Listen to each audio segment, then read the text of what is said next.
ఓం నమః శివాయ. ఓం నమో నారాయణాయ. ఓం శ్రీ స్వర్ణాకర్షణ కాళభైరవాయ నమో నమః. ఓం శ్రీ నరదృష్టి నివారణాయ నమో నమః.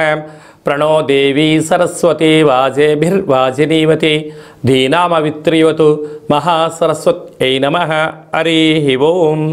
మా ఛానల్కి స్వాగతం. చూస్తున్న వీక్షకులకు ప్రేక్షకులకు ప్రియ కాళభైరవ భగవద్బంధులకి స్వాగతం పలుకుతూ మమ్మల్ని ఎంతగానో ఆదరిస్తూ ఉండబడినటువంటి ప్రియ సోదర సోదరీమణులు అందరికీ కూడా మాఘ పంచమి వసంత పంచమి సాక్షాత్ మహాసరస్వదేవి అమ్మవారి యొక్క ఆశీస్సులు అందరినీ చల్లగా చూడాలని, నూతనంగా అక్షరాభ్యాసం చేసుకోబోతున్నటువంటి విద్యార్థులకు, గతంలో చదువుకుంటూ ఉండబడినటువంటి విద్యార్థులకు, ఉద్యోగస్తులకు, వ్యాపారస్తులకు, సంగీత సాహిత్య నృత్య గురువులకు అందరికీ కూడా అమ్మవారి యొక్క ఆశీస్సులు ప్రసాదించాలని, విద్యా వినయ సంపన్నం, విద్య ద్వారా వినయం, వినయం ద్వారా ఉద్యోగం, ఉద్యోగం ద్వారా ధనం, ఆ ధనం సద్వినియోగపరిచేటువంటి జ్ఞానశక్తిని బ్రహ్మశక్తిని ప్రసాదించాలని అమ్మవారిని వేడుకుందాం.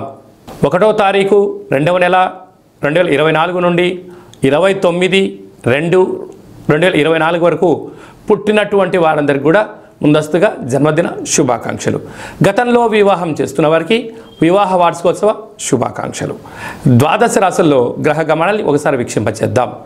మేషరాశిలో గురు సంచార స్థితి, కన్యరాశిలో కేతు సంచార స్థితి, ధనుసు రాశిలో కుజుడు బుధుడు శుక్ర సంచార స్థితి, మకర రాశిలో రవి సంచార స్థితి, కుంభరాశిలో శనేశ్వర స్వామి స్వక్షేత్ర సంచార స్థితి, మీనరాశిలో రాహు సంచార స్థితితో గ్రహ గమనాలు ఈ విధంగా ఉన్నాయి. 6వ తారీఖున కుజ భగవానుడు మకర రాశిలోకి ప్రవేశము, 12వ తారీఖున శుక్ర భగవానుడు మకర రాశిలోకి ప్రవేశము, 14వ తారీఖున రవి భగవానుడు కుంభరాశిలో ఉండబడిన శనితో కలిపి సంచార స్థితితో ద్వాదశ రాశుల్లో గ్రహ గమనాలు ఈ విధంగా ఉన్నాయి. వృషభ రాశి వారు మాఘ పంచమి సందర్భంగా ఎలాంటి విధి విధానాలు పాటించాలో ఈ వీడియోలో సవివరంగా సంపూర్ణంగా తెలుసుకుందాం. వృషభ రాశిలో ఏ నక్షత్రాలు వస్తారుగా కృతికా నక్షత్రంలోని 2, 3, 4 పాదాలు, రోహిణి నక్షత్రంలోని 4 పాదాలు, మృగశిర నక్షత్రంలోని 1, 2 పాదం కలిపితే వృషభ రాశి. చాలామందికి డేటా బర్త్లు లేనటువంటి వారికి పేరు యొక్క మొదటి అక్షరాన్ని అనుసరిస్తూ ఆ రాశిని తెలుసుకునే ప్రయత్నం చేద్దాం. ఈ ఉ ఏ ఓ వా వి ఉ వే ఓ అక్షరాల వారందరూ వృషభ రాశి జాతకులే. వృషభ రాశి యొక్క అధిపతి శుక్రుడు. వీరికి పంచమ స్థానంలో కేతు సంచార స్థితి ఉండడం వలన నూతనంగా వివాహమైన దంపతులకు పుత్రిక సంతాన యోగము, పిల్లల యొక్క చదువులు, పిల్లల యొక్క అభివృద్ధి, పిల్లలకు ఉన్నతమైనటువంటి స్థితిలో స్థిరం చేయడానికి తల్లిదండ్రుల యొక్క ఆలోచన విధి విధానము అద్భుతమైన విజయానికి నాంది అని చెప్పి గమనించాలి.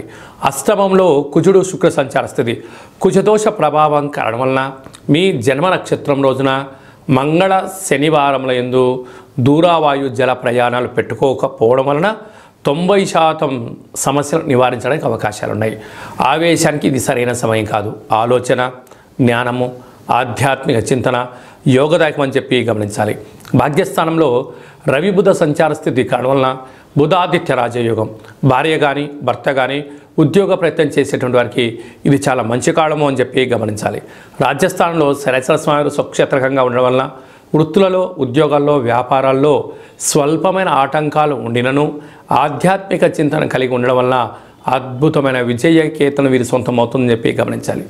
లాభస్థానంలో రాహు. అన్నింటా విజయం మీ సొంతం. పెట్టుబడులు, నూతన గృహాలు, భవనాలు, ఫ్యాక్టరీలు, కర్మాగారాలు, క్రయ విక్రయాలు వీరికి యోగదాయకం అని చెప్పి గమనించాలి. వ్యయంలో దేవగురు బృహస్పతి సంచారం చేయడం వలన కొద్దిపాటి దూర వాయు జల ప్రయాణాలు చేసేటప్పుడు ఆలోచించి చేయడము, సమయం ధనాన్ని వృధా చేసుకోకుండా కాపాడుకోగలిగితే అంతా మంచి కాలమని చెప్పి గమనించాలి. హోటల్ వ్యాపారస్తులు, స్వీట్ వ్యాపారస్తులు, సాఫ్ట్వేర్ రంగం వారు, రాజకీయ రంగం వారు, వ్యవసాయ సోదరీమణులు, స్కూల్ టీచర్సు, అడ్వకేట్స్, న్యాయవాదులు అందరికీ కూడా ఇది చాలా మంచి కాలము అని చెప్పి గమనించాలి. ఫిబ్రవరి నెలలో ముఖ్యమైనటువంటి పండుగల గురించి, తిథుల గురించి క్లుప్తంగా సవివరంగా సంపూర్ణంగా తెలుసుకుందాం. 3వ తారీఖున పుష్యమాస బహుళ అష్టమి, 9వ తారీఖున పుష్యమాస అమావాస్య, శ్రవణ నక్షత్ర సందర్భంగా శ్రీ క్షేత్రపాలక కాళభైరవ స్వామి స్మరణ యోగదాయకం. అలాగనే కాళభైరవ స్వామి యొక్క స్మరణ, ధ్యానము, అష్టక పఠనము, పూజ, సునకపు మహారాజు గారికి ఆహారాన్ని ప్రసాదంగా పెట్టడం వల్ల సకల దుష్టగ్రహాలు తొలగిపోతాయని చెప్పి గమనించాలి. అలాగనే మీకు కుదరకపోతే ఈ కింద నెంబర్ సంప్రదించినట్లయితే మీకు క్షేత్రపాలక కాళభైరవ స్వామి యొక్క పూజా విధానాన్ని సంపూర్ణంగా వాట్సాప్ ద్వారా, వీడియో కాల్ ద్వారా చూపించడం జరుగుతుంది. అలాగనే మనకు 10వ తారీఖున మాఘమాస ప్రారంభం, 14వ తారీఖున వసంత పంచమి, సరస్వతి మాత అందరికీ వాక్కును, జ్ఞానాన్ని ప్రసాదించిన రోజు కనుక నూతనంగా 3 సంవత్సరాలు పడినటువంటి అబ్బాయిలకు, అమ్మాయిలకు మొట్టమొదటిసారిగా అక్షరాభ్యాసం రాయించేటువంటి రోజు కనుక తల్లిదండ్రులు ఈ యొక్క డేట్ని గుర్తుపెట్టుకొని మీ యొక్క అక్షరాభ్యాసం చేయించండి, అంతా మంచిగా కలుగుతుంది. చదువుకుంటూ ఉండబడిన విద్యార్థులకు బుక్స్, పెన్స్, ల్యాప్టాప్లు, ఆధునిక సాంకేతిక ల్యాప్టాప్స్ అందులో కూడా అమ్మవారి దగ్గర పెట్టి పూజ చేసుకోవడం, లేకపోతే అక్కడ అర్చన చేయించి తీసుకొచ్చి కుంకుమను ఏర్పాటు చేసుకోవడం వల్ల అమ్మవారి యొక్క ఆశీస్సులు అందరికీ ఉంటాయి. అలాగనే మనకు 16/2/2024 మాఘమాస శుద్ధ సప్తమి. మాఘ సప్తమి అంటే సూర్యుడి యొక్క జయంతి. ఆ రోజు భావన ఋషి కళ్యాణం, సూర్యనారాయణ స్వామి కళ్యాణము, యోగా, ఆసనం, మెడిటేషన్ చేసే వారందరికీ కూడా చాలా పర్వకాలము కనుక ఆ రోజు సూర్యారాధన చేయడము, తెల్ల జిల్లేడి యొక్క ఆకులను తెచ్చి భుజముల పైన పెట్టుకొని స్నానం చేయడము, ఆ తెల్ల జిల్లేడి యొక్క ఆకులను విస్తరగా ఏర్పాటు చేసుకొని సూర్య భగవానుడికి ప్రీతికరమైనటువంటి గోధుమలతో కూడుకున్న ఆహారాన్ని నైవేద్యంగా పెట్టడము, సూర్య నమస్కారాలు, సూర్య ఆసనాలు చేయడం వల్ల అంటే వేసవి కాలానికి మనం స్వాగతం పలకపోతున్నటువంటి మొట్టమొదట పర్వకాలం అవ్వడం వలన నిత్యం ఆరోగ్యం, సూర్యనారాయణ దేవత యొక్క ఆశీస్సులు ఉండాలని కోరుకుంటూ ఆరోగ్యం భాస్కరాదిత్యత అని చెప్పుకుంటాం. అలాంటి సూర్యనారాయణ స్మరణ, ధ్యానము, ఆసనం వలన నిండు నూరేళ్ళ ఆయురారోగ్యాలు, ఎలాంటి వ్యాధులు దరి చేయకుండా ఉండే అవకాశం ఉంటుందని చెప్పి గమనించాలి. అలాగనే 17/2/2024 మాఘమాస శుద్ధ అష్టమి శనివారము, కృత్తికా నక్షత్రము, రోహిణి నక్షత్ర సందర్భంగా శ్రీ అసితాంగ కాళభైరవ స్వామి వారి యొక్క పూజించగలగాలి. చూడండి, ఫిబ్రవరి నెలలో 2 కాళభైరవ భగవంతుడిని పూజ చేసే అదృష్టం మనకు కలిగింది కనుక అసితాంగ కాళభైరవ స్వామి వారిని స్మరించడం, ధ్యానించడం వల్ల సకల దుష్టగ్రహాలు, తామసమైన కోరికలు తగ్గిపోయి ఆధ్యాత్మిక చింతన కలుగుతుందని చెప్పి గమనించాలి. అలాగనే మనకు 24వ తారీఖున మాఘ పూర్ణిమ అంటే మాఘ పూర్ణిమ రోజు సముద్ర స్నానం చేయడము, నదీ స్నానం చేయడము, రుద్రాభిషేకం చేసుకోవడము, అమ్మవారి యొక్క ఆశీస్సులు పుష్కలంగా మనపైన ఉంటాయని చెప్పి గమనించగలగాలి.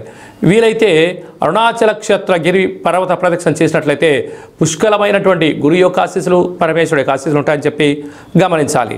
27/2/2024 మాఘమాస బహుళ అష్టమి సందర్భంగా అసితాంగ కాళభైరవ స్వామికి పూజ చేసుకోవడం యోగదాయకం అని చెప్పి గమనించాలి.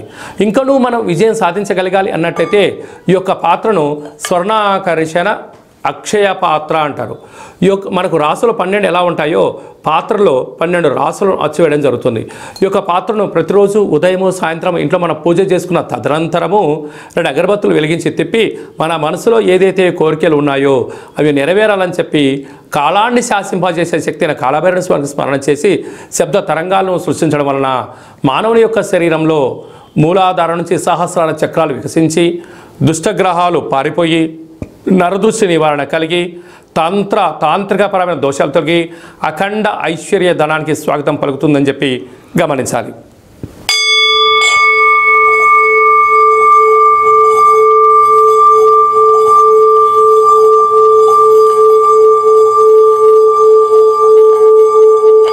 ఇలాంటి శబ్ద తరంగాలు సృష్టించడం వల్ల గృహంలో లక్ష్మీదేవి కలకలలాడుతుందని చెప్పి గమనించాలి. ఈ యొక్క స్వర్ణాకర్షణ అక్షయ పాత్రతో పాటు కాళభైరవ స్వామి యొక్క పిరమిడ్ని, డాలర్ని, కంకణాన్ని, సౌభాగ్య ఉట్టిని మీకు అందజేస్తూ మీ పేరుపైన కూష్మాండ దీపాన్ని, కాళభైరవ హోమాన్ని చేయించి మీకు వీడియో కాల్ ద్వారా పూజా కార్యక్రమాన్ని ప్రసారం చేయడం కూడా జరుగుతుంది. ఆసక్తి గలవారు ఈ కింద నెంబర్ సంప్రదించవచ్చు. అలాగే మీ వ్యక్తిగత జాతకం తెలుసుకోవాలనుకుంటున్నారా? మీ పేరు, పుట్టినటువంటి తేదీ, నెల, సంవత్సరం, పుట్టిన సమయ రాశి మీరు పంపించగలిగినట్లయితే సంపూర్ణంగా 100 సంవత్సరాల జాతకం రాసి పంపించి మీరు పుట్టినప్పుడు గ్రహ గమనాలు ఎలా ఉన్నాయి, ప్రస్తుతం ఎలా ఉన్నాయి, రాబోయే కాలం ఎలా ఉన్నాయో సవివరంగా సంపూర్ణంగా క్లుప్తంగా తెలియజేయడం జరుగుతుంది. ఇలా డేటా బర్త్లు లేనటువంటి వాళ్ళు ఎవరైనా ఉన్నట్లయితే మీ పేరు యొక్క మొదటి అక్షరాన్ని అనుసరిస్తూ రమణ శాస్త్రం ద్వారా అనగా గవళ ద్వారా భూత భవిష్యత్ వర్తమానాన్ని తెలియజేయడం జరుగుతుంది. కనుక అపాయింట్మెంట్ తీసుకొని సంప్రదించగలరు. అలాగనే మీ అబ్బాయికి కానీ అమ్మాయికి కానీ ఎంత ప్రయత్నం చేసినా వివాహం అవ్వడం లేదా, వివాహమైన దంపతులు నిత్యం తరచూ గొడవ పడుతున్నారా, అలాంటి మీ వ్యక్తిగతమైన జాతకాలు మన యొక్క దేవాలయంలో వివాహ జాతక పొంతనను ఆ భార్యాభర్తలు పార్వతీ పరమేశ్వరులుగా కలిసి ఉండేటువంటి ఆధ్యాత్మిక సలహాలు సూచనలు ఇవ్వడం జరుగుతుంటుంది.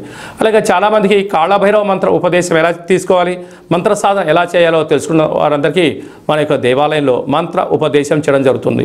అలాగా పుట్టినరోజు, మ్యారేజ్ డే, నిత్య అర్చన కోసం మన కాళభైరవ దేవాలయాన్ని దర్శించాలి, చూసుకోవాలనుకున్న వారందరూ కూడా ఈ కేంద్రంలో సంప్రదించినట్లయితే మీకు అర్చన, అభిషేక, హోమ కార్యక్రమం చేయించి స్వామి యొక్క ప్రసాదాన్ని మీకు అందజేయడం జరుగుతుందని చెప్పి గమనించాలి. అందరిపైన అసితాంగ కాళభైరవ స్వామివారు, క్షేత్రపాలక కాళభైరవ స్వామివారి యొక్క ఆశీస్సులు ఉండాలని కోరుకుంటూ ఆశీర్వచనం. ఓం కాళకాలాయ విద్మహే కాళాతీతాయ ధీమహి తన్నో శ్రీ స్వర్ణాకర్షణ కాళభైరవ ప్రచోదయాతు. హరి ఓం. ఈ వీడియో మీకు నచ్చినట్టయితే లైక్ చేయండి, షేర్ చేయండి, మా ఛానల్ని సబ్స్క్రైబ్ చేసుకోండి. మేము చేస్తున్న ఆధ్యాత్మిక వీడియోలు మీకు ముందస్తుగా నోటిఫికేషన్ రావాలి అన్నట్టయితే గంట సింబల్ ప్రెస్ చేయండి, ఆల్ అనే బటన్ తెలియజేయండి. భగవద్బంధులకు మిత్రులకు చేరవేసి సనాతన ధర్మాన్ని కాపాడండి.